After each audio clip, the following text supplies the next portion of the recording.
Sandra, ba't ka malungkot? Saan ba ako? Sandra, huwag kang umiyak. Jacob, huwag mo kong iwan. Kahit na anong mangyari, hihintayin kita.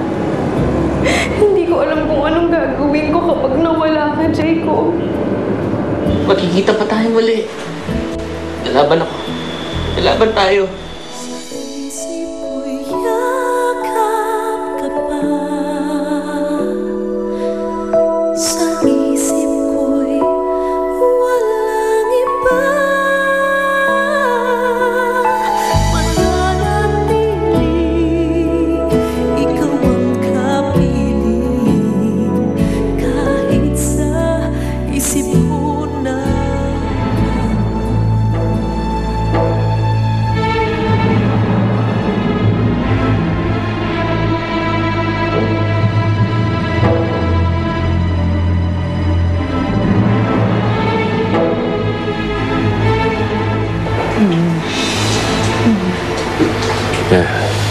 Ganyan nga.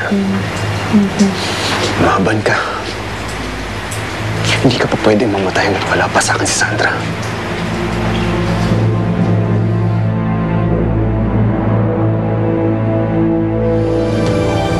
Ako ba niloloko mo?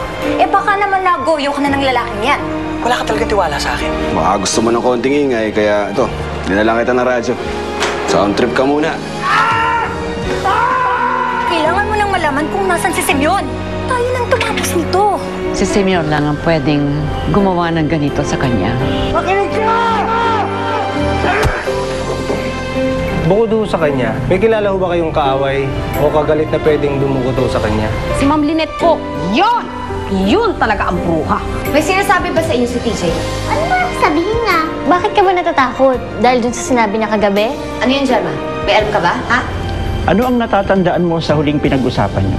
Yung pagkawala niya, may kinalaman din sa sikretong hindi niya masabi sa akin. Ano kaya yun? Kaawaan niyo po ako. Tulungan niyo ako. Iligtas niyo ako. Parang ahawa niyo na. Diyos ko.